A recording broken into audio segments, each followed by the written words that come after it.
Hello friends, welcome to our YouTube channel. मैं Asiya RAC trainer. आज की वीडियो में हम देखेंगे कि किस तरीके से विंडो एसी के अंदर गैस चार्जिंग की जाती है, कौन सी गैस यूज़ की जाती है, गैस का क्या स्टैंडिंग प्रेशर होता है, क्या रनिंग प्रेशर होता है, कितने टन के एसी में हम गैस चार्जिंग कर रहे हैं, गैस चार्जिंग का कौन सा मेथड जो है अप्लाई करना चाहिए, बाय वेट गैस चार्जिंग करनी चाहिए या प्रेशर से करनी चाहिए, प्रेशर को देखते हुए अगर आप गैस चार्जिंग करते हो तो किन बातों का ध्यान रखना चाहिए, और साथ साथ क्या क्या सेफ्टी प्रिकॉशन है जिन्हें फॉलो करना चाहिए, और साथ ही साथ हमारी मशीन जब विद लोड होती है और पूरी गैस चार्जिंग जब उसमें होती है तो कितना एम्पियर लेती है, कम एम्पियर ले रही है तो क्या रीजंस हो सकते हैं, या ओवर एम्पियर जा रहे हैं तो क्या क्या दिक्कतें आ सकती है, उन सभी पे चर्चा करेंगे।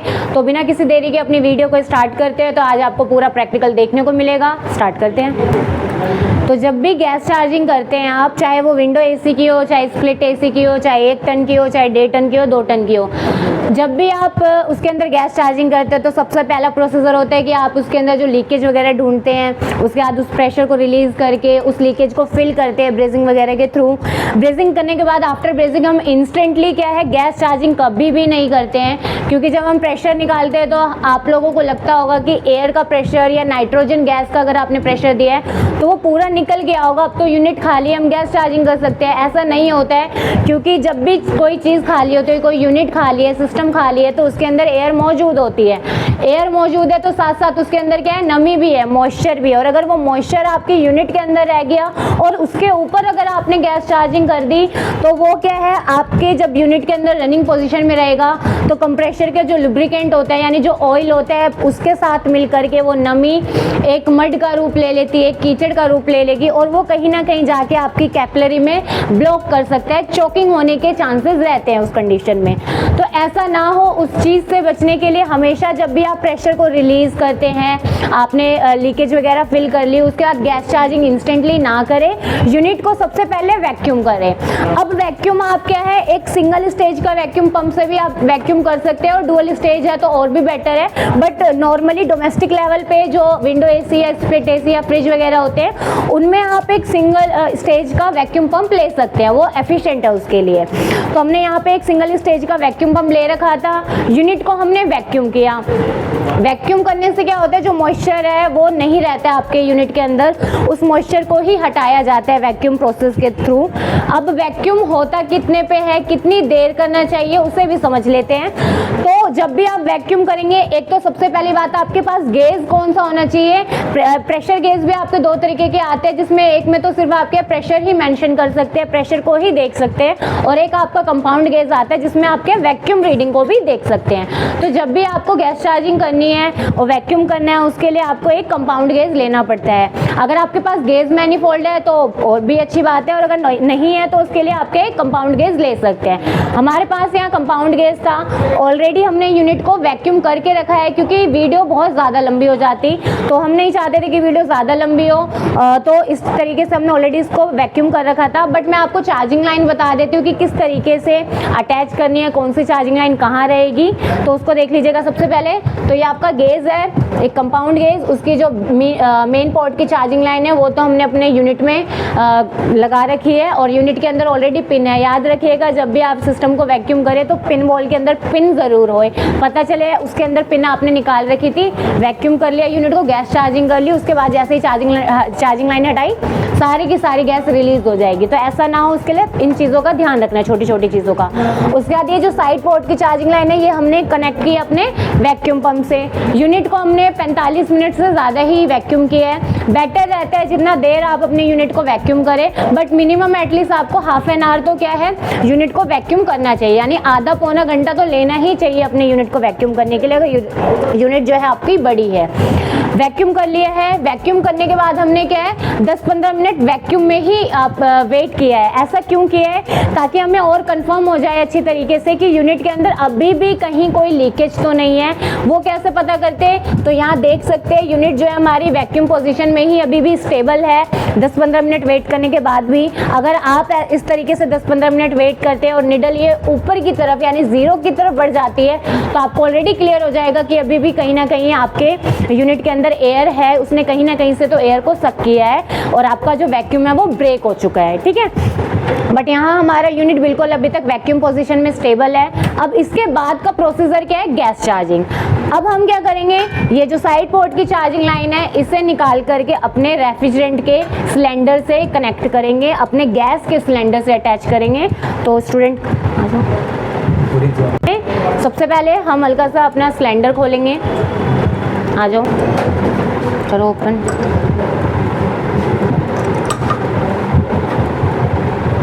कभी भी ऐसा क्या है, जब भी गैस चार्जिंग करो बेटर यही रहता है कि सिलेंडर उल्टा करके यानी लिक्विड फॉर्म में चार्ज करना चाहिए, बेटर रहता है। R22 में अगर आप सिलेंडर इस तरीके से सीधा रख के भी गैस चार्जिंग करते हैं तो भी कोई दिक्कत नहीं होती है क्योंकि मिक्सचर नहीं है ये गैस का। बट बाकी गैस जैसे आपकी होती है, जैसे जिनमें मिक्सचर होता है उसमें तो उल्टा करके ही गैस चार्जिंग करनी चाहिए, बट बेटर है कि लिक्विड फॉर्म में आप चार्ज करें। तो इसलिए हम क्या है, यूनिट को अपने सिलेंडर को क्या है उल्टा पकड़ेंगे। तो ये सिलेंडर उल्टा पकड़ लीजिए। अब क्या करना है, इंस्टेंटली गेज नहीं खोलना है। रीजन, क्योंकि जब अभी आपने क्या है ये साइड पोर्ट की चार्जिंग लाइन को अपने वैक्यूम पंप से उठा के खोला और अपने सिलेंडर पे लगाया, उतनी देर में चार्जिंग लाइन के अंदर क्या है एयर चली गई। अब आप अगर डायरेक्ट इस तरीके से गैस चार्जिंग कर देंगे तो आपका वैक्यूम करने का कोई सेंस नहीं रह जाता क्योंकि एयर तो यूनिट के अंदर चली गई। तो उसके लिए क्या करना है, गेज से तो आपकी ये बंद रहेगा प्रेशर, आपका कंपाउंड गेज। यहाँ से आप अपनी चार्जिंग लाइन को हल्का सा लूज करेंगे, अभी थोड़ी सी एयर बाहर आएगी, उसके बाद हल्का सा रेफ्रिजरेंट इंस्टेंटली आएगा। जब ठंडा ठंडा लगने लग जाए इंस्टेंटली बंद करना है, विद इन सेकेंड होगा ये प्रोसीजर। करो, खोलो, निकालो, बस बंद कर दो। अब ये क्या प्रोसीजर कहलाया, इस प्रोसेस को हम क्या बोलते हैं, एयर पर्जिंग कहते हैं। यानी जो एयर थी आपकी चार्जिंग लाइन में उसको अब हमने निकाल दिया है। अब हम क्या करेंगे, यहाँ से गैस को थोड़ा सा खोलेंगे और थोड़े अमाउंट में गैस जाने देंगे, वैक्यूम ब्रेक करेंगे। यहाँ देख सकते हैं, खोलो, बस बंद करो,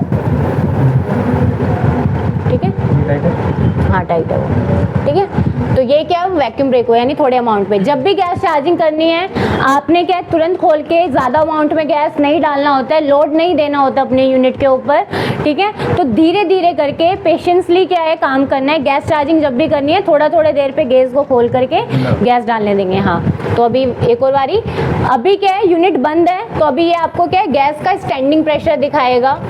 बंद करो, ठीक है। अब R22 का स्टैंडिंग कितना होता है, रनिंग कितना होता है, इसको भी हम जान लेते हैं, ठीक है।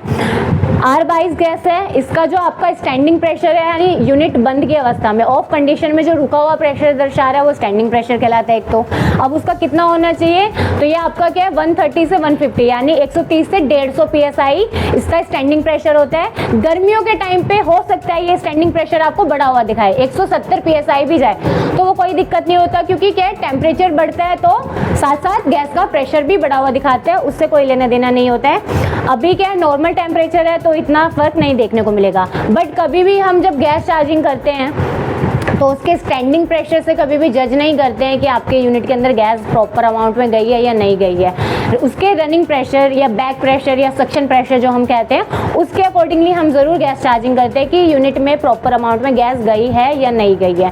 सबसे बेटर तरीका तो गैस चार्जिंग का होता है बाय वेट, यानी उसको तोल करके डालें। आपके यूनिट के आउटर कवर पे हमेशा मेंशन रहता है कि कितने ग्राम आपके यूनिट के अंदर गैस चार्ज होगी, 800 ग्राम डलेगी, 600 ग्राम डलेगी, 900 ग्राम डलेगी या 1 kg डलेगी, ठीक है। ऑलरेडी मेंशन होता है उस पर। आपके पास वेइंग स्केल होना चाहिए, वेइंग मशीन होनी चाहिए जिसपे आप क्या है अपने सिलेंडर का वेट नाप लीजिए, कितनी गैस जानी है उसको देख लीजिए और उसके अकॉर्डिंगली गैस चार्ज करिए। नहीं है उस कंडीशन में क्या है आप अपने गैस को बाय प्रेशर आप क्या है उसके अंदर गैस चार्जिंग करते हैं, ठीक है। तो बाय वेटिंग तो ईजी होता है क्योंकि क्या आप उसमें माइनस करके तोल करके ईजिली गैस चार्ज कर लेंगे, तो सबसे बेटर तरीका रहता है क्योंकि क्या है उसके अंदर प्रॉपर अमाउंट में गैस जाती है एक तो, और प्रॉपर जो कूलिंग आनी चाहिए वो कूलिंग आती है, उतने ही एम्पियर लेती है। नहीं है उस कंडीशन में मैं बता रही हूँ कि किस तरीके से रनिंग प्रेशर से आप गैस चार्ज कर सकते हैं। तो अभी थोड़े अमाउंट में हमारी गैस चली गई है, अब हम क्या है यूनिट को स्टार्ट कर सकते हैं और उसके रनिंग प्रेशर के अकॉर्डिंगली गैस चार्ज करेंगे, ठीक है। तो वायरिंग कनेक्शन मैंने ऑलरेडी कर दिए हैं, अब क्या है अपने यूनिट को हम स्टार्ट करने चाहेंगे।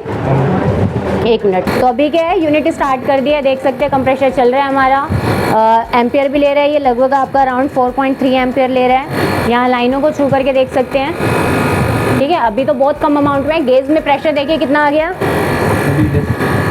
बहुत कम है, 0 स्पीड में। 1 मिनट। हाँ, एकदम से लोड नहीं देना है कंप्रेशर पे, धीरे धीरे करके, ठीक है, क्योंकि अभी रनिंग कंडीशन में है तो वो सक करेगा उसको, कंप्रेस करके फिर डिस्चार्ज करता है, तो अचानक से पूरी अमाउंट में नहीं करते, धीरे बंद बंद बंद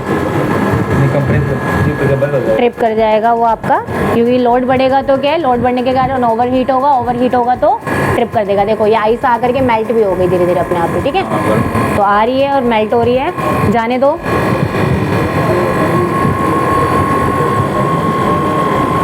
एम्पियर भी आपका भी लगभग उतना ही है, धीरे धीरे बढ़ेगा ये।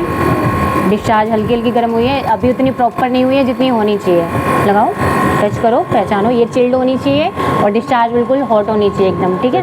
हाँ, सक्शन चिल्ड होनी चाहिए, ठीक है, क्योंकि कंप्रेस कर रहा है ना, कंप्रेस करेगा तो हाई प्रेशर हाई टेम्परेचर याद आया, वेपर एफिशिएंट डिस्चार्ज करेगा, ठीक है।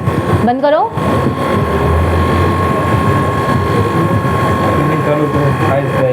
एक मिनट, बंद, ठीक है। इस तरीके से बार बार ये आपके धीरे धीरे करके आप क्या है गैस चार्जिंग करेंगे, धीरे धीरे एम्पियर बढ़ना भी स्टार्ट होगा। आपकी यूनिट में ऑलरेडी एम्पियर भी मेंशन रहता है, कितने एम्पियर लेगा, 9 लेगा, टन के अकॉर्डिंगली रहता है, 7.8 लेगा, 7.9 लेगा, 8 लेगा, 9 लेगा, ठीक है, तो उसके अकॉर्डिंगली आप करेंगे। मेल्ट हो रही है, होगी, बंद करो, खोल रखी है उसने गैस, इतना थोड़ी जाने देंगे, अभी रुक जाओ, लोड देने दो, उतना हीट नहीं हो रहा है, वो तो है, यहाँ पे तो हीट है, इतना नहीं है, यहाँ से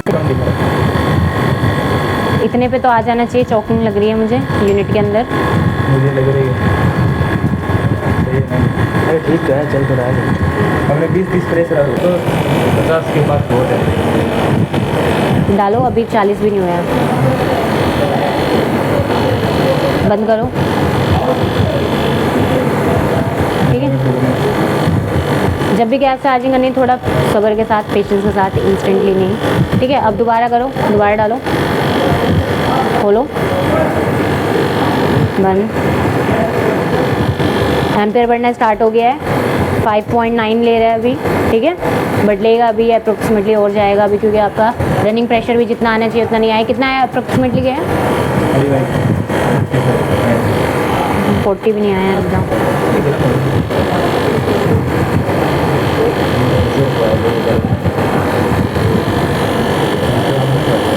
यहाँ अब नॉर्मल आने लगे, 6 एम्पियर हो गया है, ठीक है, डालिए थोड़ा सा और, बंद,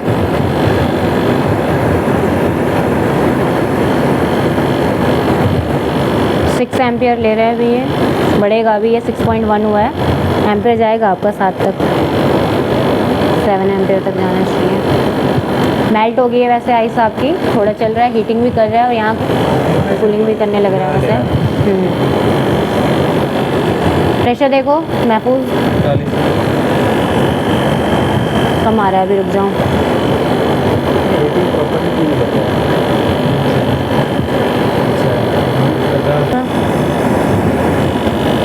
बंद,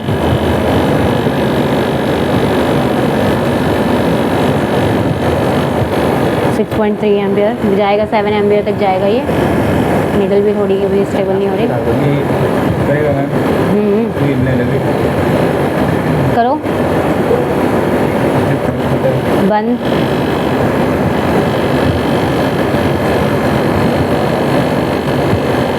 सिक्स 6.4 एम्पियर, हाँ अभी जाएगा ये, अभी क्योंकि टेम्परेचर हमारा अभी एटमॉस्फेयर के टेम्परेचर पे भी फर्क पड़ता है, तो रूम का ही टेम्परेचर ठंडा हो रहा था, एसी चालू हो रखा था, इसलिए प्रेशर भी बढ़ा हुआ नहीं दिखा रहा था, तो लगभग क्या है, कम से कम 50 से 55 के बीच में तो मिनिमम रखना ही रखना है आपको, ठीक है, ठीक है। आपका 7 एम्पियर भी लेना चाहिए, अभी 6.5 एम्पियर ले रहा है, 7 तक जाएगा आपका, यूनिट के ऊपर ऑलरेडी मेंशन रहता है, ठीक है, एसी के ऊपर मेंशन रहता है कि ये मिनिमम एम्पियर कितना लेगा, मैक्सिमम कितना लेगा, ठीक है, ज़्यादा से ज़्यादा अगर ओवर चार्ज भी करते हैं, ठीक है। करो थोड़ा अमाउंट में और थोड़ी सी डालो, बंद करो, बढ़ रहा है थोड़ा प्रेशर, हीट अच्छा हो रहा है, बट 55 इतना नहीं होता है, नॉर्मल रहता है, बट यहाँ चिल्ड।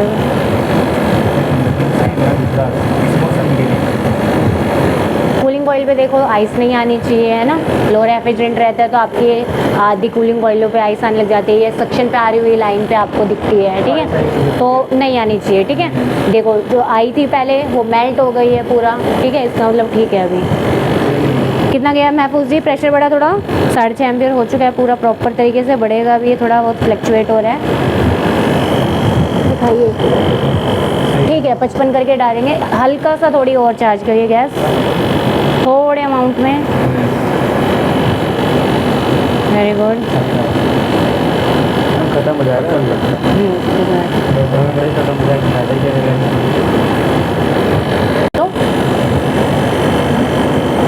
हो दो, नहीं चार्जिंग लाइन के जान दो, अब नहीं जा रही ना, ठीक है, खोल रखे हैं, बंद करो, ठीक है, लगभग आपका ठीक है। एम्पियर खराब हो गया, क्या हो गया? 9 7 एम्पियर ठीक हो गया। एम्पियर दिख रहा है वहाँ से, दिखा देंगे ऐसे। हाँ 6.8, अभी 6.9 6.8 पे फ्लक्चुएट हो रहा था, यानी अराउंड आपके 7 एम्पियर तक तो पहुँच गया है। हीटिंग प्रॉपर हो रही है, यहाँ कूलिंग भी आ रही है, देख सकते हैं आइस नहीं आ रही है, गेज में प्रेशर देख सकते हैं, ठीक है, लगभग आपका 55 PSI चला गया है। क्योंकि अभी गया हम थोड़े गर्मियों में गैस चार्जिंग नहीं करे, रूम में एसी चला रखा था हमने, इस वजह से हमने ध्यान दिया, बाद में तो बंद करा, तो ऑलरेडी रूम के अंदर क्या लो टेम्परेचर मेंटेन हो रहा था, जिस कारण क्या हमारा प्रेशर नहीं बढ़ पा रहा था। अभी एसी बंद किया है, थोड़ा टाइम लेगा ये, बट गैस चार्जिंग हो गई है। अगर लो रेफ्रिजरेंट रहता आपका तो क्या है साथ साथ यहाँ पे आपकी आइस आना स्टार्ट हो जाती, बट वो फ्रोस्टिंग नहीं आ रही है इसके ऊपर। तो इस तरीके से क्या है, अगर आपके पास वेइंग स्केल नहीं है, हालांकि हमारे पास था, हमने तो वेट भी नापा था पहले ही कितना था आपका केजी में और कितना हमने 1 ग्राम डाली थी इसके अंदर, बट अगर आपके पास ये वेइंग स्केल ना हो तो इस तरीके से आप क्या है गेज मीटर से और एम्पियर से चेक कर सकते हैं कि आपकी यूनिट में गैस गई है या नहीं गई है। हीटिंग देखिए, आपकी डिस्चार्ज लाइन बहुत अच्छे से हीट करी है। कंडेंसर जितना ज़्यादा हीट रिजेक्ट करेगा अंदर उतनी ही ज़्यादा कूलिंग आपको मिलेगी, ठीक है। तो इस तरीके से क्या है हीटिंग देख सकते हो कि कितना रिजेक्ट करी है, साथ साथ हमारा तो कूलिंग भी आ रहा है, एम्पियर भी चेक कर रहे हैं, तो 7 एम्पियर, ये देखो 6.9 6.8 इसके अराउंड चल रहा है, यानी 7 अभी आ जाएगा धीरे धीरे रह करके। तो इस तरीके से गैस चार्जिंग कर सकते हो। प्रेशर भी बढ़ गया लगभग। तो ठंडियों में जो आप क्या है गैस करते हो चार्जिंग, तो उसके अंदर क्या है आप अपना जो गैस का रनिंग प्रेशर है उसको क्या है कम भी रख सकते हैं, जैसे 60 से 70 होता है तो 55 पे भी कई बार वो प्रेशर आपका आ जाता है और कूलिंग आने लग जाती है।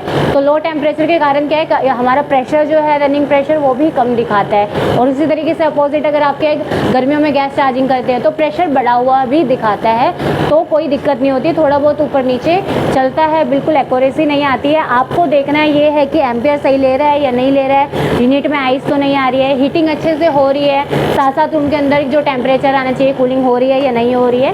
तो इस तरीके से गैस चार्जिंग करते हैं जब भी करना होता है। इस वीडियो में इतना ही, नेक्स्ट वीडियो बहुत जल्द मिलेगी जिसमें हम स्प्लिट एसी के अंदर किस तरीके से गैस चार्जिंग करते हैं और गैस को स्टोर यानी पम्प डाउन कैसे करके दिखाते हैं वो प्रोसीजर देखने को मिलेगा। तो आज की वीडियो में इतना ही, धन्यवाद।